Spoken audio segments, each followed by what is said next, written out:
Okay, so welcome everyone to the 16th talk in our International Philosophy Talk series held by the Department of Philosophy at Marmara University here in Istanbul. We are honored to have with us today Dr. Yasin Ramazan from Marmara University. First, I would like to start by introducing Dr. Yasin Ramazan.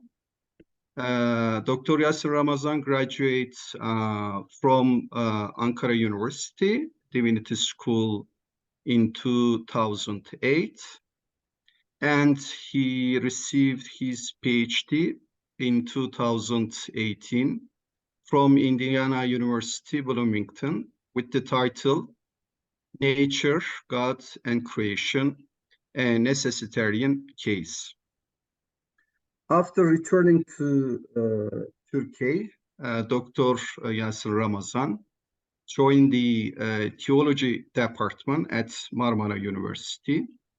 He continues his studies as an associate professor at the same university, Marmara University. Among his most recent publications, I would like to mention two books which are on critical thinking and logic. I will say the names in Turkish, Araştırmanın Alfabesi and Düşünmenin Alfabesi. In addition to this book, Dr. Yasin Ramazan published several articles on rationality of religious beliefs, metaphysics of theism, and science and religion debate.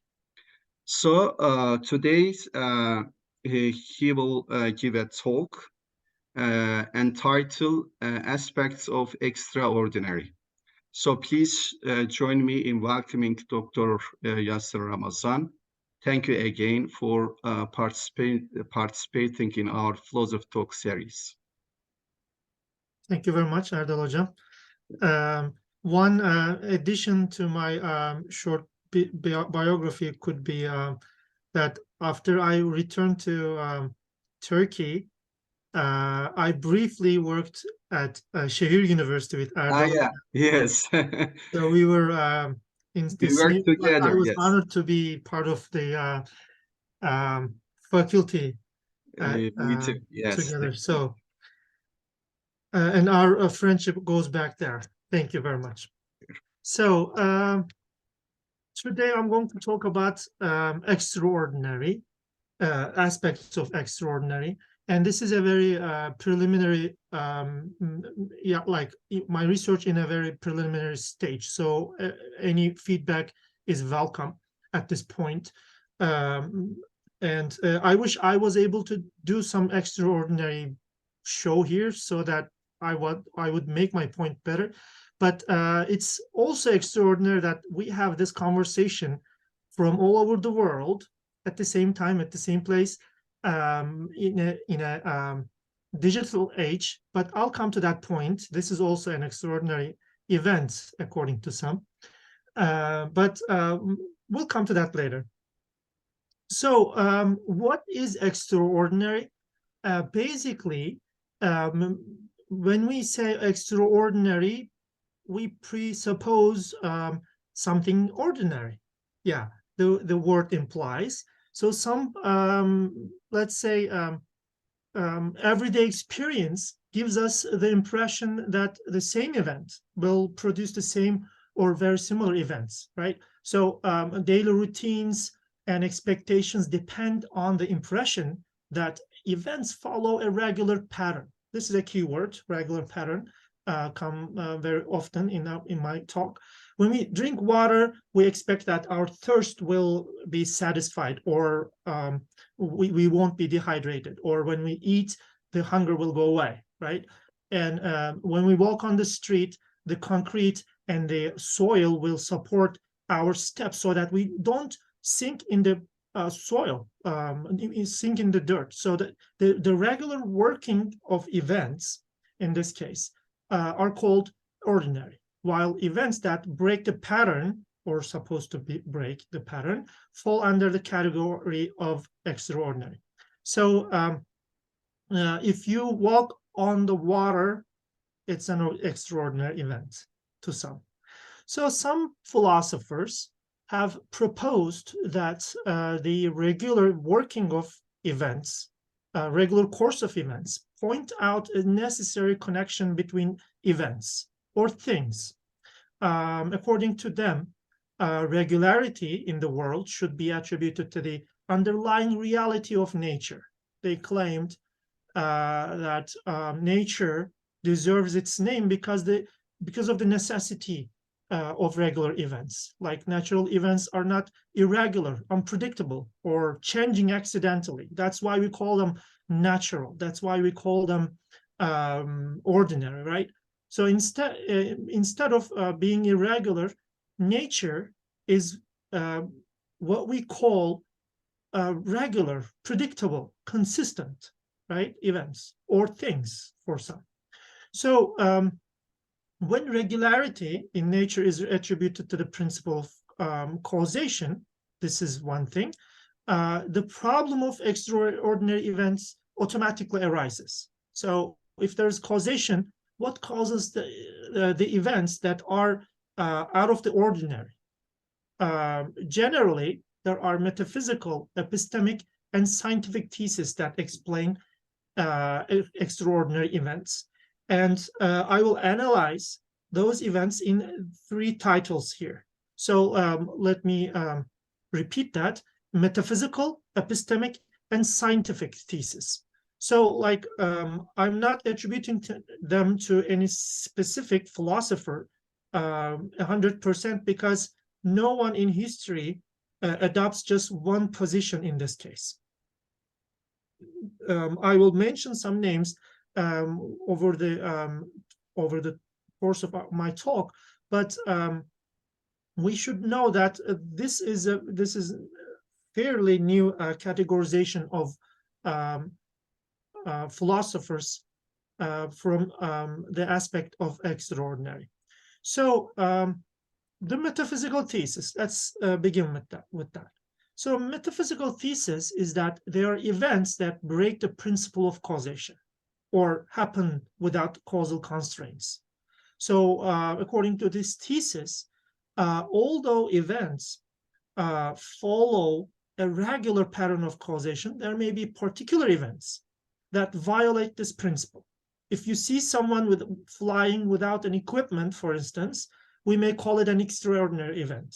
Or if someone comes from death, for instance, we call it extraordinary event because the natural pattern requires that no one comes from that. That is the end, right?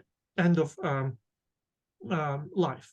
So according to metaphysical thesis, what happens in nature is natural, usually taken to be causally connected. But there are also events that aren't natural. So this is an interesting approach because what is unnatural is quite complicated. For ancient philosophers who doesn't know anything about extraordinary events in our case, what is unnatural is usually considered to be artificial or artifact, right? But after medieval times, maybe after patristic philosophy, we come to see the term supernatural instead of artifact as the opposite of natural. So natural and supernatural are considered to be opposites. And supernatural events usually understood to be causally disconnected to the rest of the events. When a dead person rises from death, this isn't considered to be part of the rest of the nature. Like there's no natural way to bring someone from grave. So, or as I will discuss in detail, dismiss any extraordinary event on the grounds that nature is a closed system. So, like some people who are determinists take every extraordinary event to be mere hallucination. There's no extraordinary events. According to them, nature is a closed system. So I put them in this category as well, like in this thesis, because they take this possibility as only a metaphysical thesis. And as you can predict, majority of these theologians and part of theistic philosophers hold the metaphysical view very seriously. And some of them dismiss nature altogether. For instance, occasionalists tend to give all causal powers to God, which is thought to be outside of nature, right? Other than the principle of nature, God is thought to be a cause of motion and change. Yet regularity still needs to be explained. What they do, usually occasionalists take a very theological stand here, and they say that the regularity in nature depends on God's habitual creation. In Islamic theological terminology, we call this sunnatullah. But there's no guarantee that this is a very powerful habit or not. Still, what they say is usually that there's the gap between our knowledge of nature and our knowledge of extraordinary events is filled by God's agency. So Al-Ghazali, for instance, seems to have this position.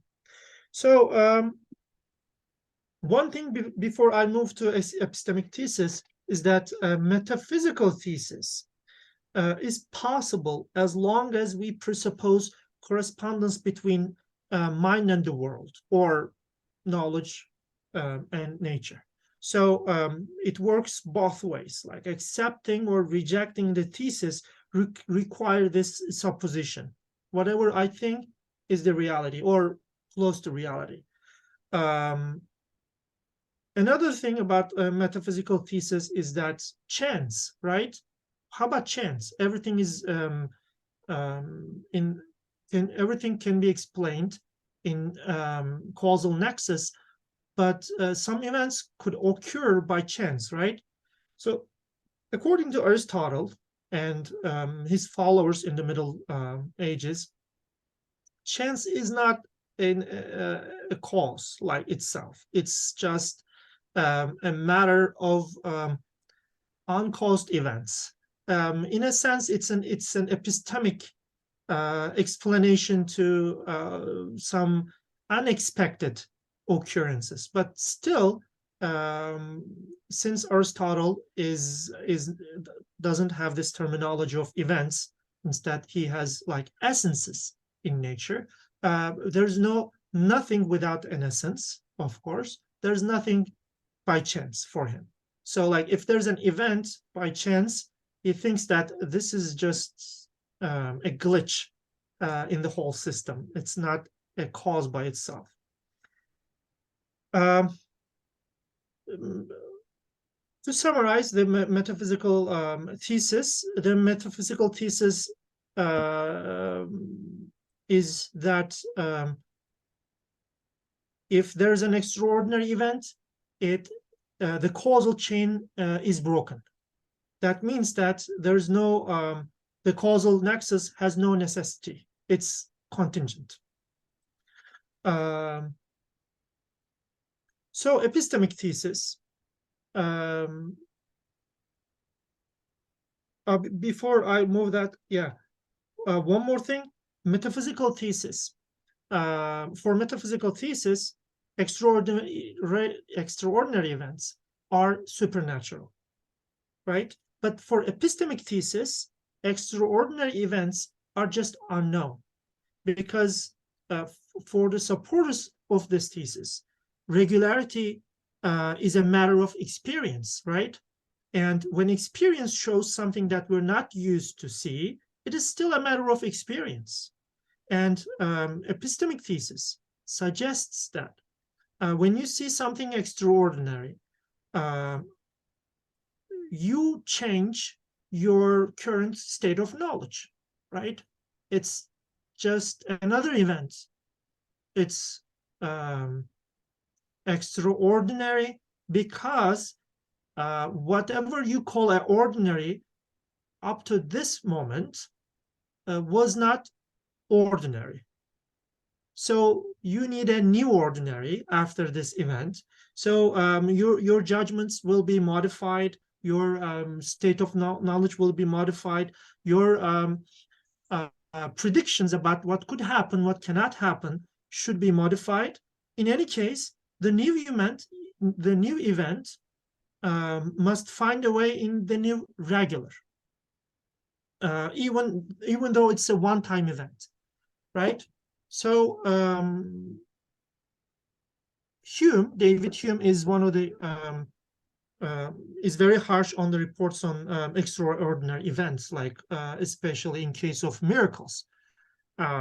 Even though he thinks that and states explicitly that nothing can be attributed to chance in nature, which is very deterministic understanding of nature. He's not dismissing causality in principle, but he doesn't want to allow any report of necessary connection. That means that whatever is extraordinary happens, or said to happen. We all we have to do is check our current state of knowledge and update it, right? In this case, according to epistemic thesis, accepting regularity is sufficient to presuppose nature. So, like, it's not a category of metaphysical existence or anything else, but nature is regularity. When you update regular, you update nature, right? That means that there is no event that could break the natural course of events in this case. However, still, if we're careful enough, we would see that a commitment to permanence and unchanging patterns is needed to accept epistemic thesis. I will come to that point. As for scientific thesis, whatever is happened and considered to be extraordinary is just an unexplained event.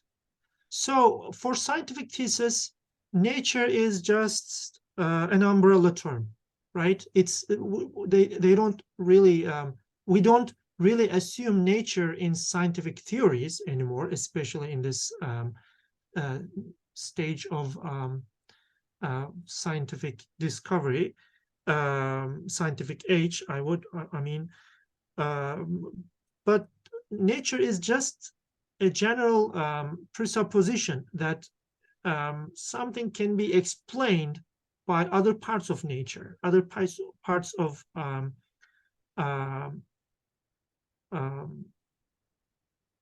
observation, calculation, and hypotheses. So, according to scientific thesis, current theories cannot explain a phenomenon in nature, but expect it to be accounted for in the future. So this gives us the impression that nothing can be extraordinary according to scientific thesis, because whatever is possible logically, right, is considered to be natural in this case, considered to be regular, ordinary. I'm sorry. So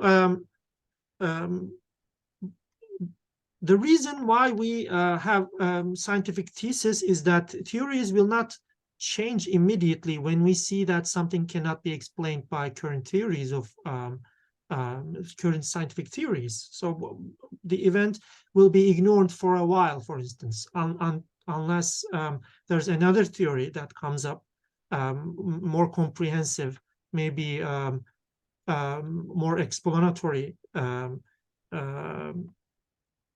theories comes up, like we don't have to change, like dismiss theories, right? So we call this principle of tenacity, and until a new theory is offered, some glitches in the whole entire system can be ignored, and this is very common occurrence actually in scientific communities, because some events, even in history of scientific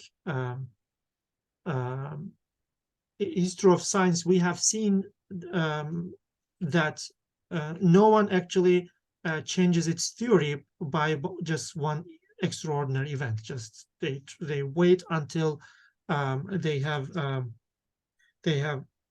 more suitable scientific theory. So the motto maybe of scientific thesis could be that everything could be explained in principle. So we can't find an extraordinary event really in scientific community. When you see a cancer patient is cured without explanation, all we have to expect is that one day this will be explained by another theory, right? So like in scientific thesis, there is no real extraordinary events. So let me take a stock of what we have here. So metaphysical thesis is that there could be extraordinary events, and they are actually supernatural, right? And epistemic thesis is saying that all we have is unknown events, like unknown causal connections, because there's no necessity. So an interesting fact about all of these theses is that it doesn't matter if you experience an extraordinary event by yourself or you heard a report of it. It doesn't really matter, because nothing can convince you that whatever you saw was an extraordinary event, right? You might expect, if you, let's say, if you adopt the epistemic thesis, all you have to say is this could be explained. Or if you see something extraordinary and you're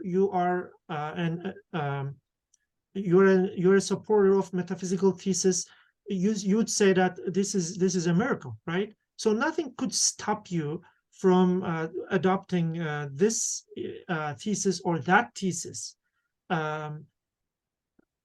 if you see it or if you get a report of it. So it doesn't really matter whether you see it by yourself or you have a report of it. Okay, so let me tell you a little bit about dilemmas of metaphysical thesis, and then I will give you an epistemic thesis. Of course, there are difficulties with epistemic thesis as well, and then I will finish my talk. So in metaphysical thesis, you need to prove that, first of all, there's a regular course of events, like there's nature, right? In order for you to claim that an extraordinary event is supernatural, you have to have a very firm idea of what is nature. And not least, you need also to prove that something breaks the course of this regular nature. So both of these tasks are extraordinarily difficult. Nature is not, you cannot contain nature. You cannot explain everything in the nature, right? And you have to show that something is natural, very difficult, and you have to show that single event, that individual case breaks the course of events, right? This is also extremely difficult. For this reason, for instance, we see that St. Augustine, for instance, claims that whatever we see as a miracle can be explained in terms of natural causation. Of course, he didn't have the notion of causal connection by modern scientific sense, but he has the idea of like Aristotelian natural causation, and he says that we don't know the true natures of anything. So like he takes everything as a seed, natural seed. He sees a kind of causal kernel, right? He says that like we don't know the real kernels in things. So when you see a dead person raising up from death, you can't say that this is impossible, right? Also, from modern philosophers, Van Inwagen takes this view, saying that like nothing is impossible in this case. You can't say that this is impossible, that is impossible, as long as it's not logical, it's not a priori. But the problem is still there, right? So like, what is natural really? So or you could to avoid this problem, you could completely dismiss the regularity thesis. If nature is contingent, right, then everything is extraordinary in a sense.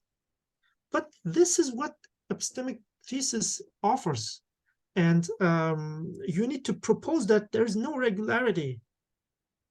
But proposing there's no regularity is harder than the other two tasks to me, like, because whatever we think about nature is regularity, and it's the starting point of all this investigation. So like metaphysical thesis faces with three almost impossible tasks here. In epistemic thesis, we also have some difficulties. Let me briefly explain them. First of all, you need to define what is regular constantly as an extraordinary events occur. So this happens when you see there is athletes, right? They run courses, and like one record is broken by another record, this record broken by another record, and so on. But can we really say in this case what is regular? right? So what is the natural limit of a runner?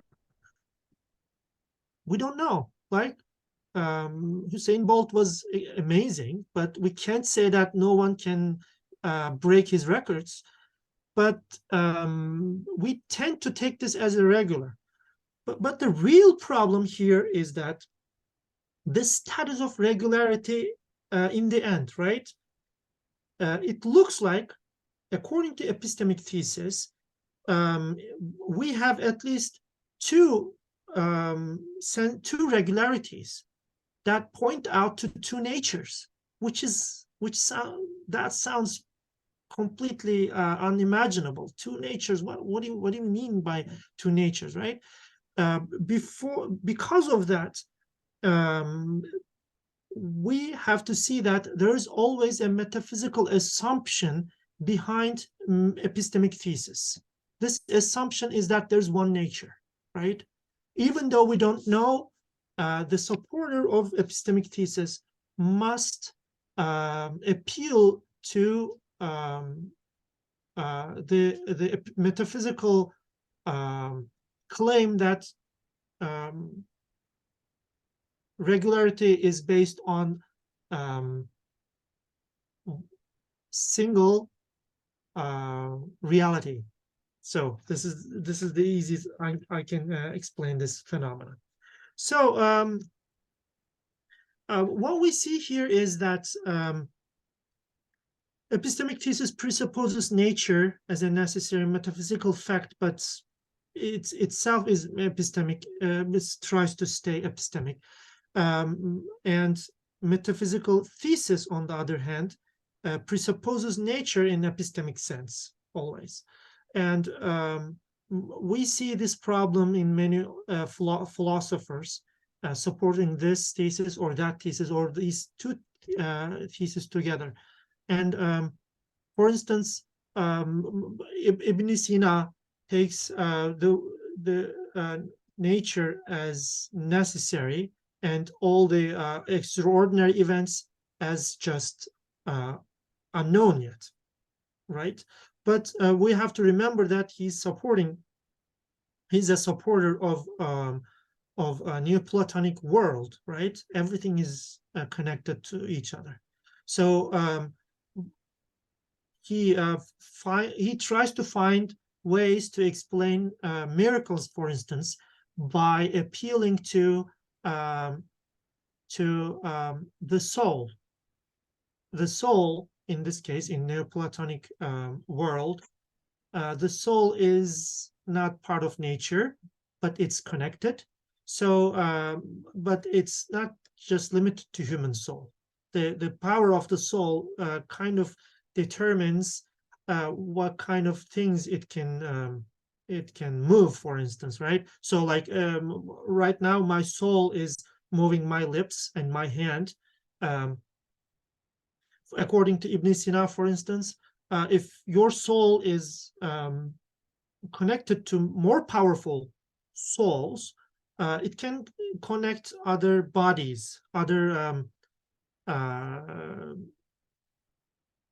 objects too. So like there's no unexplained phenomena here. He would say that whatever is unexplained will be unexplained one day because there's necessity in nature. So again, we see here that in order for you to support epistemic thesis, for instance, you have to have at least a presupposition of single nature and subject to metaphysical reality. Yeah, that's it for now, and I will welcome all your questions or comments. Thank you very much for listening to me. Okay, thank you, Dr. Ramazan, for this presentation, for your speech. Well, your presentation was about metaphysical, epistemic, and scientific aspect of extraordinary.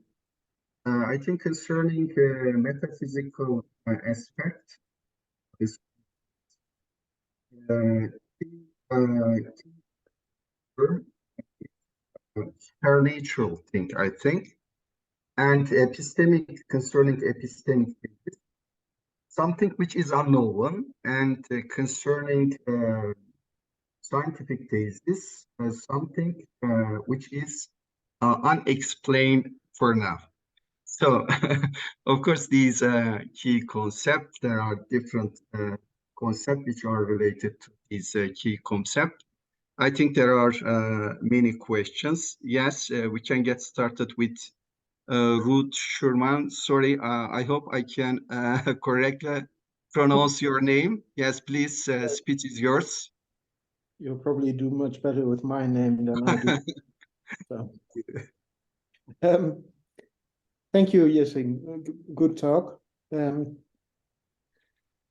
have a bit of a comment rather than a question, if that's allowed. I don't know. It may take like 5 minutes to explain. I'm not sure if there's shorter questions, but anyway, I'll go ahead for now. There's one claim that I totally agree with. What is extraordinary is supernatural. The little trouble with it is that I think we both mean something completely different with the word extraordinary, as well as with the word supernatural. So, extraordinary, as you explain it, seems to me more to mean accidental. It's not predictable, it's not explained, it's unusual. And extraordinary to me means out of the ordinary. So out of the natural order. In other words, out of the cosmos. Cosmos also means organized thing. So it's the natural. And that corresponds to supernatural, because supernatural literally means outside, ex upper, outside and above, the natural. And the natural comes from natus. Latin natus means born, and is usually taken in a slightly wider sense of born, created, caused, or otherwise conditioned. And that, of course, refers to the complete creation, the world and everything in it, in the wider sense of the world. So what is supernatural is just God. And what is natural is the creation. So that would be on a metaphysical level. If you transport the same thing to the epistemological level, you could say that the natural corresponds to the categorical. Whatever is in nature belongs in some category. Aristotelian or Kantian, I don't care what classification you do, but that's categorical. What is extraordinary, God, for example, is trans-categorical, beyond the categorical.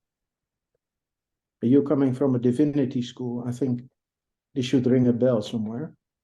Right. And then if we go to the logical,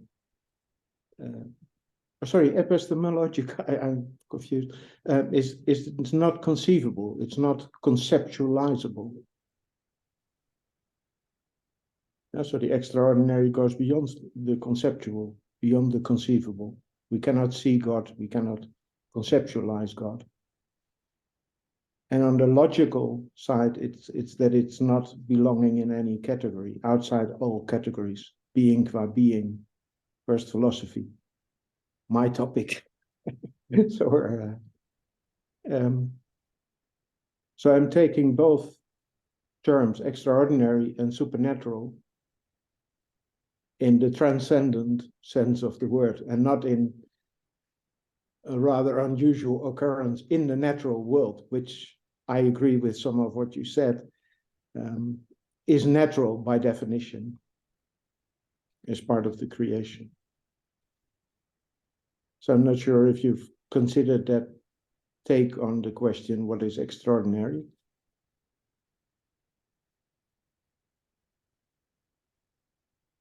Was this clear, Yasin? Yeah, sure, yeah, totally. Okay. Is it something you've considered, or is this a different Yeah, take? these are actually like complementing my approach, because kind of like the lines between epistemic and metaphysical thesis are not very straightforward. Like, there are dazzling questions, like when we don't know where nature ends, for instance, how can we say that something is natural metaphysically, for instance, right? So like, can we say like God is supernatural in this case, or as one would say, like supernatural, like God um, is revealing itself by nature. So like lines are not very straight here. I don't know if What I'm arguing for is that they're very straight. yeah. Super extraordinary, supernatural, trans-conceptual, trans-categorical. The lines are between the natural and the supernatural, the ordinary and the extraordinary, the conceptual and the non-conceptual, the categorical and the non-categorical. They're completely clear. And the issue is, of course, then if you say, like, if the universe, for example, would be really infinite, how could God not be in it or something?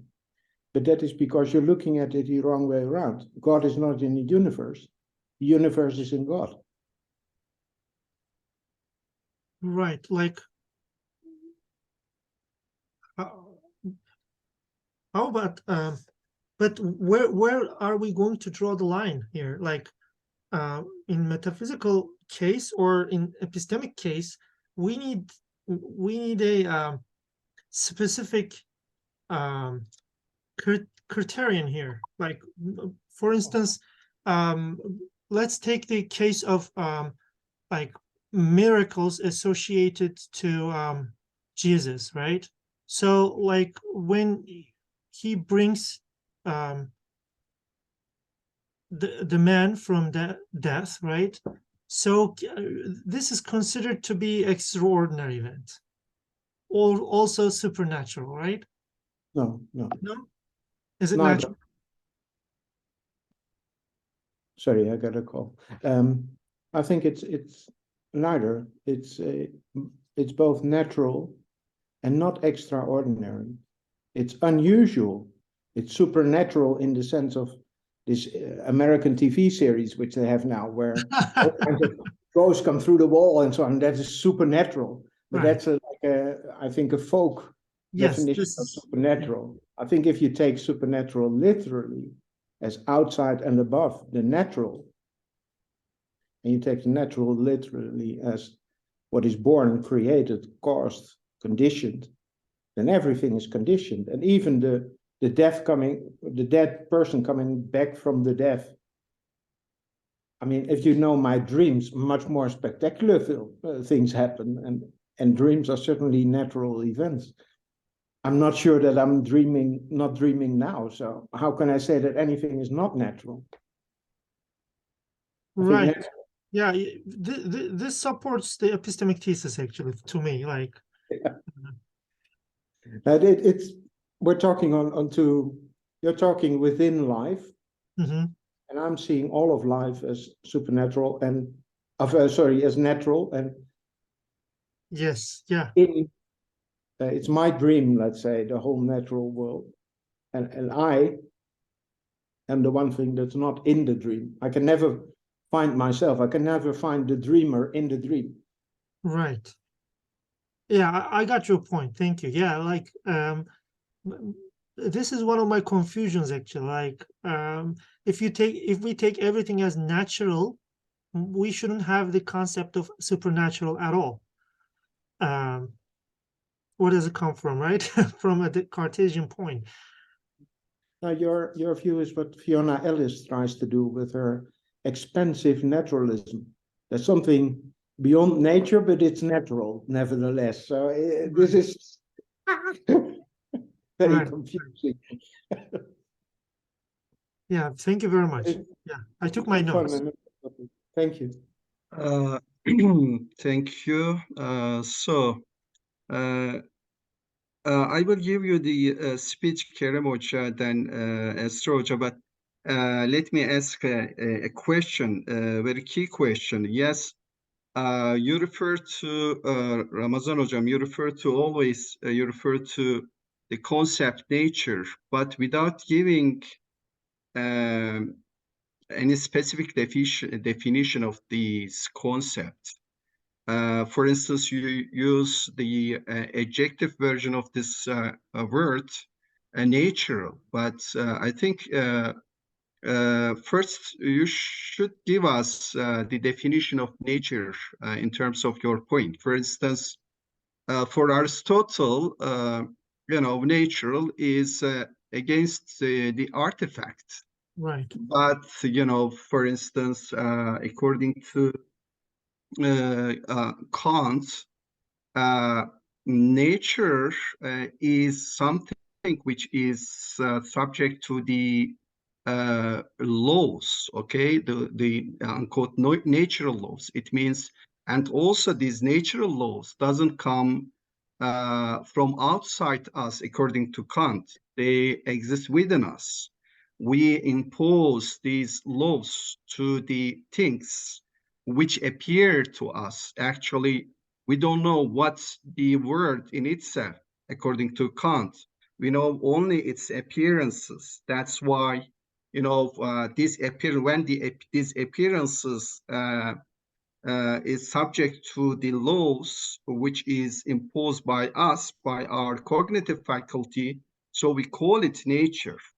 Then, and also, for instance, for him, noumenal things like some ideas, theological, psychological, and cosmological ideas, they are noumenal things. So in this case, for instance, for Kant, natural refers to spatial temporal things. That's why God is not natural, for instance.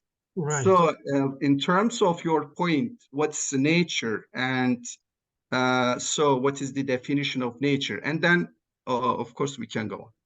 Yeah, Please. like it's extremely difficult to define nature in this context, because whoever is touches on this subject has a different idea of nature. For instance, if we take metaphysical thesis, what they call nature is close to what Aristotle means by the principle of motion. But after the impact of theistic religions, we have an idea of nature, the definition of nature in terms of whatever is in the world, subject to knowledge. But this is a very broad definition, right? So like, are humans natural, for instance? Are humans part of nature, right? So like there we see discussions on that. I wish Ishak Arslan would be here. He would give us very specific definition of nature in this case. But so one difficulty on this research is that like nature differs from philosopher to philosopher, time to time, and it's hard to follow their interchangeable characters. So to me, when I say like nature, for instance, in the ancient case, as you said, nature is the opposite of artifact. But in our case, when we talk about supernatural, and we if we're discussing metaphysical thesis, we're not talking about like nature as the opposite of artifact anymore. We talk about nature as the opposite of supernatural, as Ruud reminded us. God is supernatural in this case, right? And Kant is one of the persons, one of the philosophers that take God as supernatural or outside of nature. He doesn't use supernatural, the word supernatural, but um, as we move forward in history of philosophy and theological discussions to modern times, the idea of nature becomes more fluid in this case, right? Yeah, like that's all I have to say right now, because for instance, like the Neoplatonic sense of nature is completely different. Like the soul is part of nature in a sense there. So everything is natural according to Ibn Sina because the soul is natural. Yeah, like I have to take account of these differences when I'm writing that. Okay. Yes, thank you. Yes, please, Kerim Hocam. Thank you. I have a very simple question. You have not raised any difficulties for the scientific view. So does this mean that this is the view you are supporting? Yeah, thank you very much. I actually skipped that part. There are some difficulties, but basically scientific thesis in this case have difficulties regarding the term nature. Like the umbrella term nature does not specifically offer any unified understanding, right? Let's say if you take theory of relativity or quantum physics, right? So what is natural and what is extraordinary, what is ordinary, comes completely unintelligible to me, actually, like because whatever they say about nature comes to the point of predictability. If you can't predict, it's kind of extraordinary. So like the lack of unified understanding of nature in scientific thesis, most of the scientific thesis, gives me the impression that there's no real extraordinary event in scientific thesis. For instance, like Whitehead, right? So like I analyzed some of his discourse for this research, and like for Whitehead, what is extraordinary is already ordinary. So like it's kind of an epistemic thesis, but based on research. So it's hard to follow what they mean by extraordinary in this case. That's why I skipped that part. So maybe a sort of a follow-up. I mean, the scientific thesis or the natural sciences in general, they do operate within a particular, let's say, a metaphysical view. They're not. Right, go on, please. Yeah, they're not. It's. I mean, to my knowledge, at least. I mean, they are not like free from metaphysics. I mean, part of their metaphysics might be that there is no God, but there is a view of the world. Yeah, as long as it's observable, right? They take it to be either explicable or will be explained one day. But it's not, if it's not observable, right? In the like larger sense of observation, they don't think it's scientific, right? And like it's really difficult to follow the steps of like the concept of nature in scientific discourse. Yeah, go on. Just very, one can say, let's say I'm the scientist and I want to defend it. I'll just say, listen, whatever science says exists, this is part of nature. If science says doesn't exist, it's not part of nature. So Right. Yeah, we like say there are electrons, so we can test them, blah, blah, blah. So they are there. If next year something comes up and we realize, oh, actually, we were completely mistaken. right. It happens in science. We say, yes, we were mistaken, but now we have a better view. Right, but where's the line? It's very hard to see that they have a certain unified sense of nature here, because let's say sometimes, like, we don't know where not sometimes, actually always, where electrons are, right? So like, are they moving extraordinarily, or this is their ordinary course? So they don't draw a line because they say they don't need to. They don't have this notion of nature in modern science, but in the past, as we know, like in Aristotelian sense or Galenic science, they work by the notion of nature as a unified system of motions, right? But they don't have it anymore.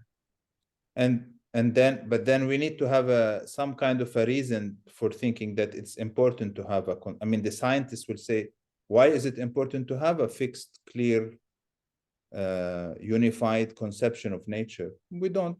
This Yeah, they don't. is just a term we use to, Yeah, like that's why most of natural science research are very humble or limited in specific cases, instead of making general claims. Okay. Thank you.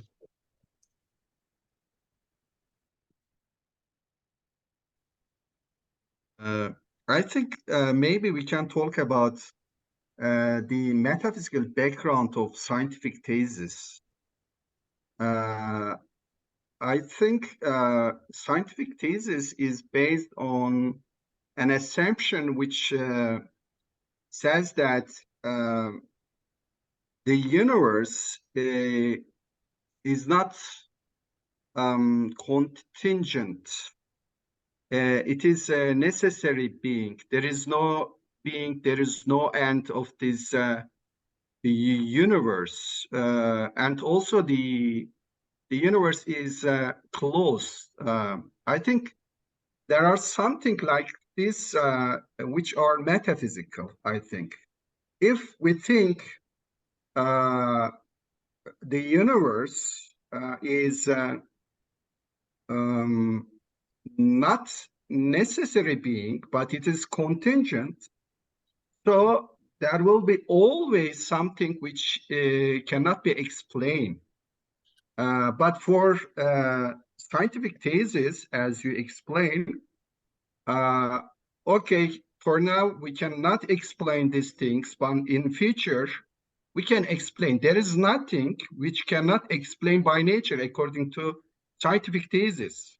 Right. I think maybe we should inquire the metaphysical background of scientific thesis. Maybe it can be helpful. Yeah, it's usually said that like modern science has a naturalistic metaphysic backing it, right? But most of the scientific research are conducted today without any grant theory. So it's part of the problem of academics, like getting limited views of the phenomena. But usually in labs and their reports, what we see is a very, very limited view of what's happening, and they say whatever we observe, we will stick to that, nothing more.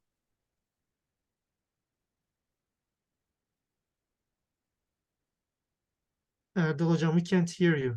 Sorry. So I think you you have a questions, Esra Hocam, or Yes. yes, because you yes, okay, please go on. Yasin Hocam, thank you very much for your interesting presentation. You talked about mainly about the metaphysical and epistemological aspects of ordinary and extraordinary on the basis of mainly natural and unnatural.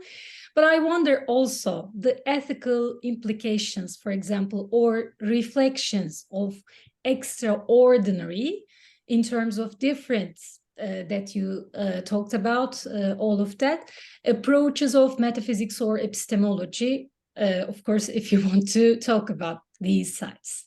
Yeah, I can just like briefly make a comment on that. When I was like working on this project, actually one thing that came up frequently was if there's extraordinary events in the world, in the metaphysical sense, that interrupts the course of our actions too. But there's also the question of whether we are supernatural beings, right? So, like as you have research on transhumanism and what is human, right? So human beings are can be considered as part of nature and also like supernatural beings. That makes it very curious case for all of us to consider what is consciousness, for instance, right? So, for instance, in epistemic thesis, when I realized, like with Hume is very keen on like making moral arguments, even though there's no causality, even though there's no necessary connection. He is very keen on making a case for kind of a deterministic idea of what we can do. He's not a free will defender, right?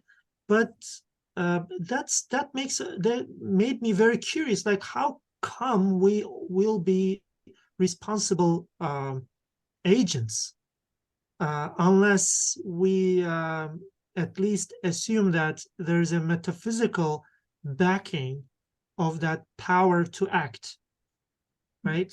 So this might be an aspect of my thesis, like whether we are supernatural as conscious, like self-conscious beings, right? Mm-hmm.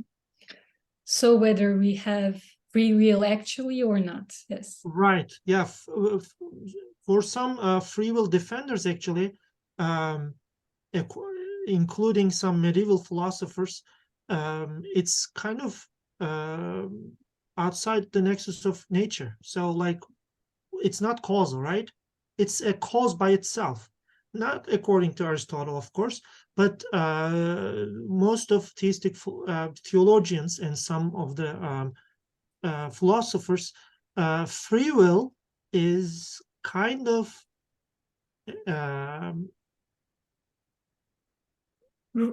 breaking the pattern of nature. That's why we're responsible. Yes.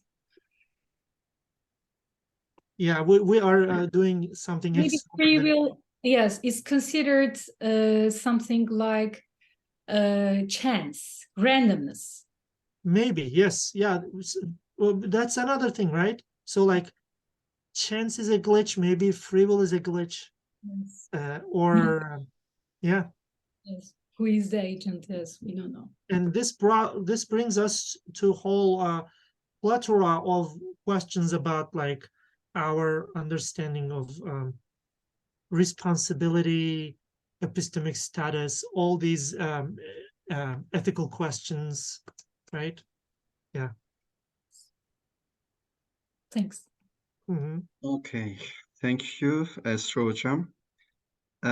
Yes, please, Ruth Schumer, please. Yes, maybe just hearing what was going on just now. as a suggestion to distinguish between treating extraordinary as an absolute term and as a relative term.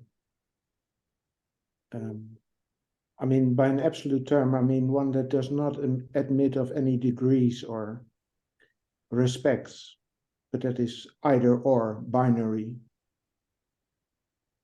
And the other is the one that you're mostly focused on, I think, in your talk, the relative term, which is, it is somewhat extraordinary, maybe, or maybe not, and much or little, and so on.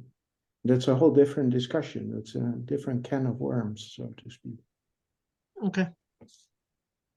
Thank you. Okay, thank you. Any other question? I think for now there is no question. I can ask another question, Yasin Hocam. Concerning epistemic thesis. As far as I understood, you explained this thesis by saying that it is unknown, but it is unknown by nature or by definition, or our tool is not enough to know these things, but like in a scientific thesis, maybe later we can know it. For instance, when we look at the history of philosophy, especially again for me, Kant is a very key philosopher, especially for modern philosophical discussion. He, when he differs dogmatic metaphysics from metaphysics as unquote science, he says there are some topics like soul in itself, the universe as a whole, and also God. They are by nature unknown. We cannot conceptualize this kind of things. We conceptualize only something which is spatio-temporal. They are not spatio-temporal, so we cannot know them. So epistemic thesis holds something like this, or it means, according to epistemic thesis, there are something which are extraordinary because they are by nature unknown, or something else. I would put like actually like both, because like I would put two philosophers who thinks the first way as you described and second way as well.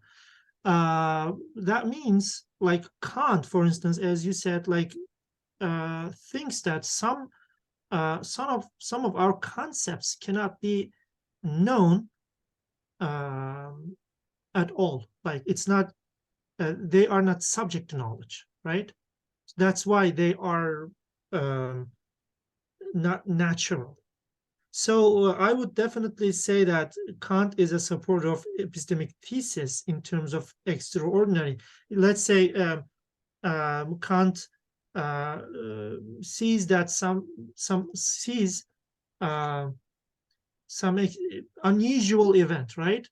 He would go on to explain that in terms of nature, saying that we don't know the causes yet, right? Mm-hmm.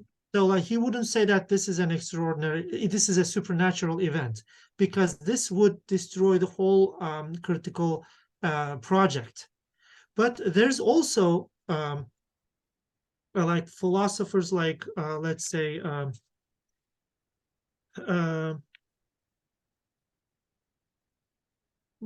Ibn Sina, for instance, is epistemic thesis supporter. So he would say that like there's necessity in the world, and whatever ordinary is part of the world, part of our knowledge, but whatever is extraordinary is just something unknown to us yet. So yeah, we will find out. Hmm. So for this philosopher, actually, there is no difference between epistemic and scientific. No, Yes. you're Okay. right. Yeah. Okay. Thank you. Yes. Anyone else? Any question concerning aspect of extraordinary? Any extraordinary question? This was an extraordinary meeting. Have a Yes. like a Yes, please. yeah, sorry.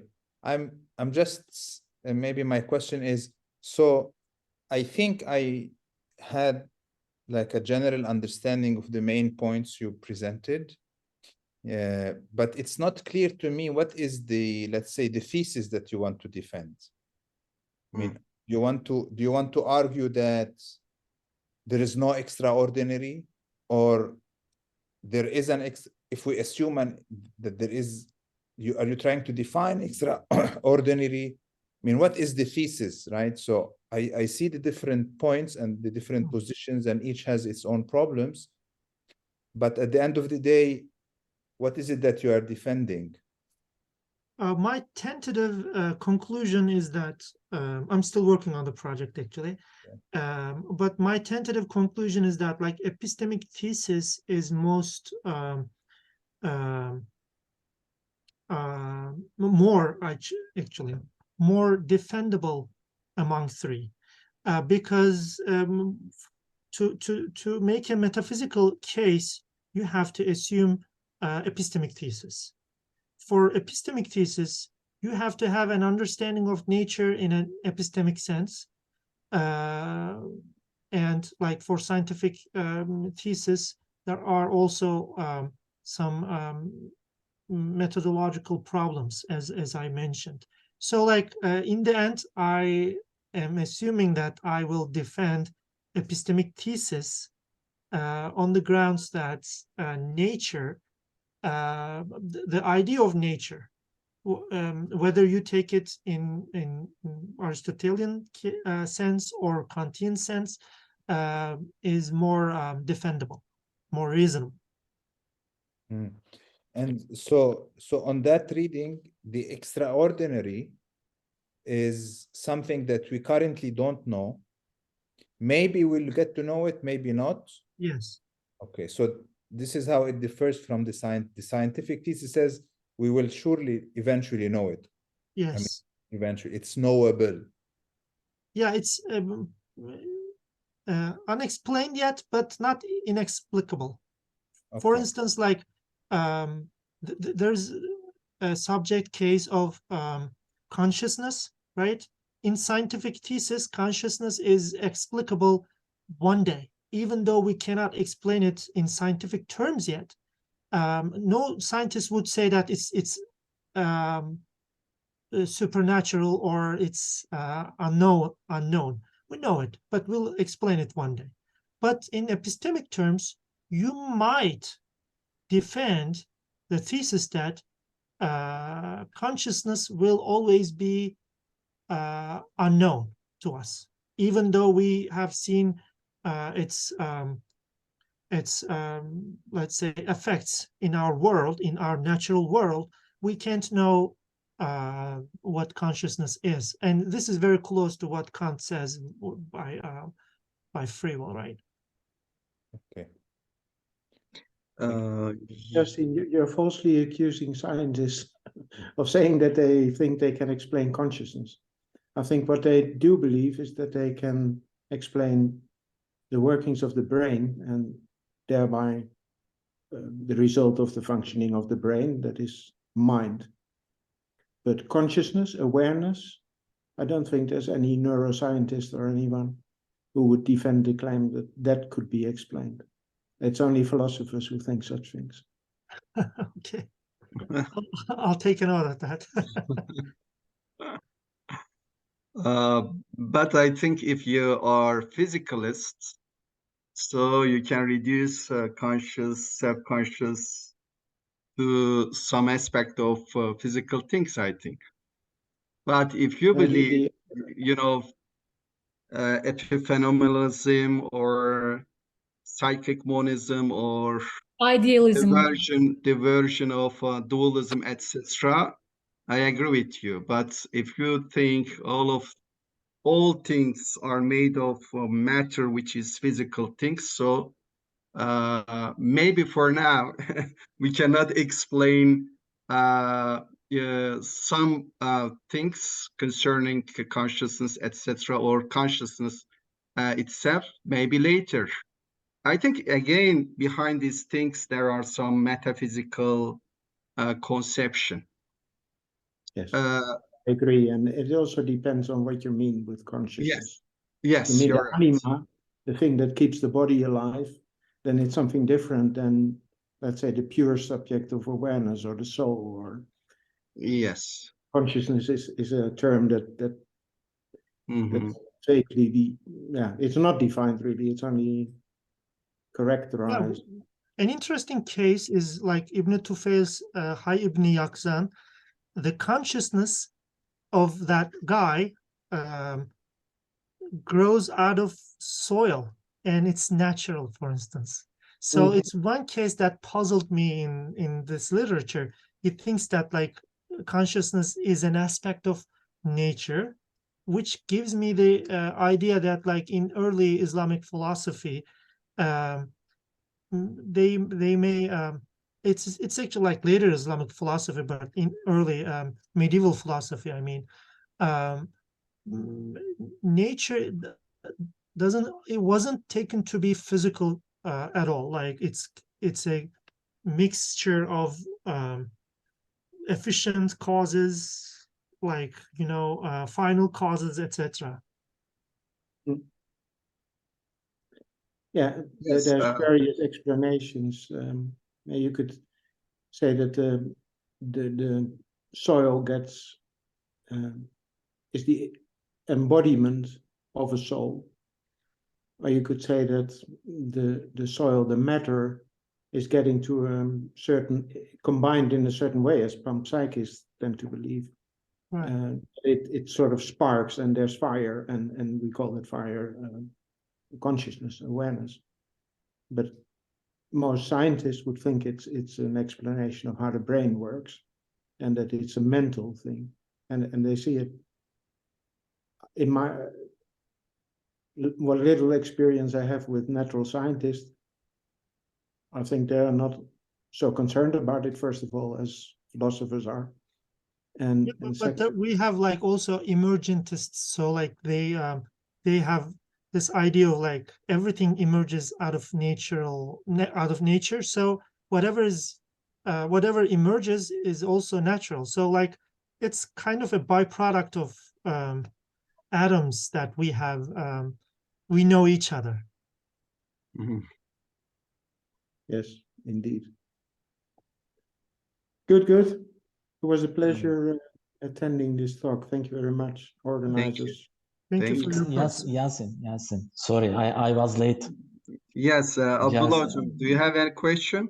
Just one quick question. Yes, please. So, what is the word in Arabic for extraordinary? خارق العادة. Good. Okay. There is also a word called usually like more used in Turkish than Arabic, fevkalade. But fevkalade is used as unusual. But harikulade is used usually for Miracles. extraordinary. So when you talk about consciousness, I understood it like something ordinary, but inexplicable, unexplained. Yeah, it's puzzling because But when I hear the word extraordinary, something like miraculous comes to my mind. So right, like when I saw my son was born, actually it was completely miraculous. Like the guy comes. but you can explain it, right? Yeah, unexplicable in a sense that like for instance, I mentioned in my talk, for St. Augustine, all these happenings are miracles in the real sense. He's not using an analogy, or he's not using using miracles metaphorical sense. He's saying that what happens in nature is miraculous. I understand what he means, but this really is not helping, because if everything is miracle, what is nature?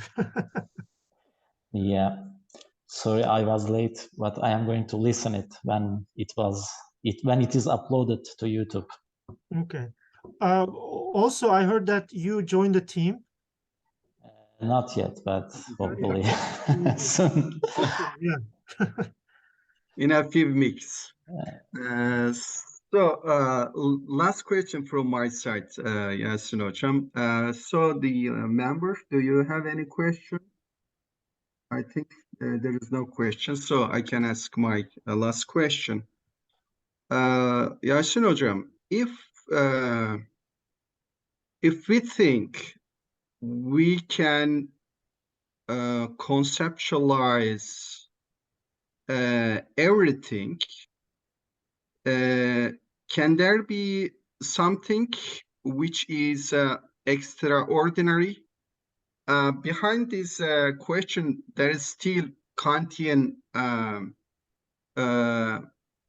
conceptual framework. He says we can conceptualize, we can know something which are spatio-temporal, but we cannot conceptualize everything. But we can think whatever we want. Right. That's why there is no limit of our thinking. That's why, yes, in this field, in the field of thinking, yes, we can talk about free will, and Kant, from this background, he talk about free will, he argues we are free, etc. But in the area of knowledge, in the field, we can conceptualize, so we can explain everything.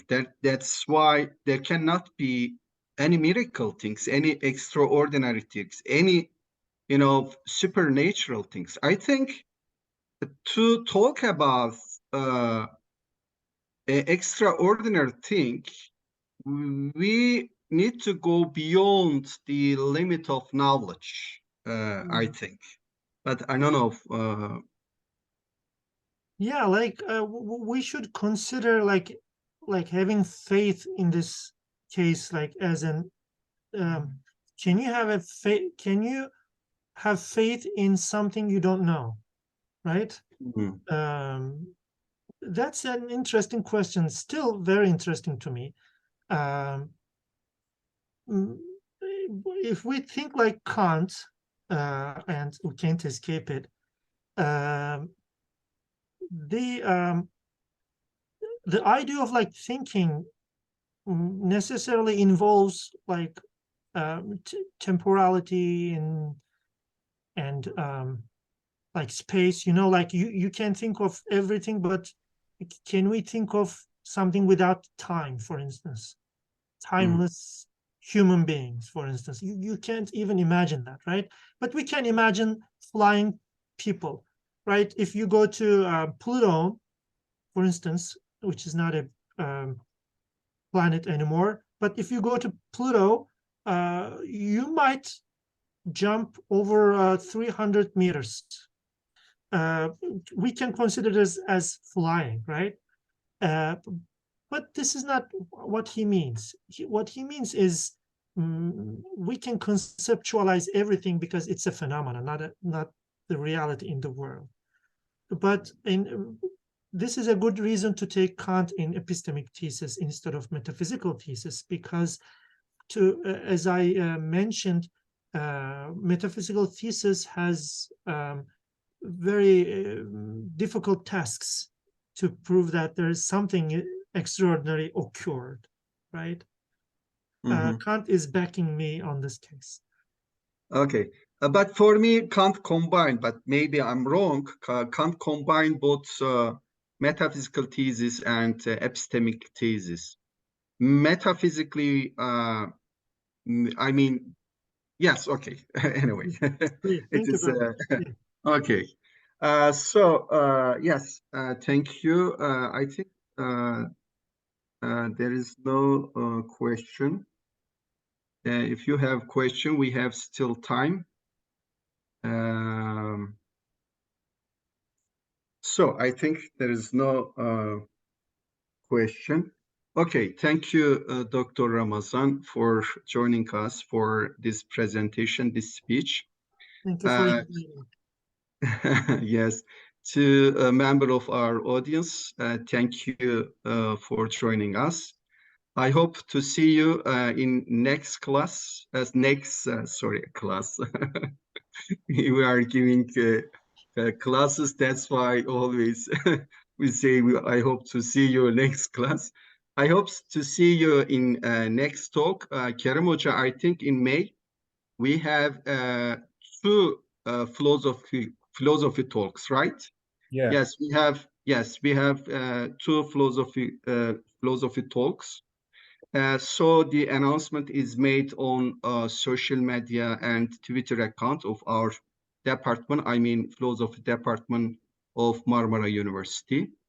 So thank you again. Have a nice week. Yes. Hello. Do you also announce it on Philos L? Sorry, what? Yes, Do you we also do. announce it on Philos L? Yes. Yes, we do. Okay.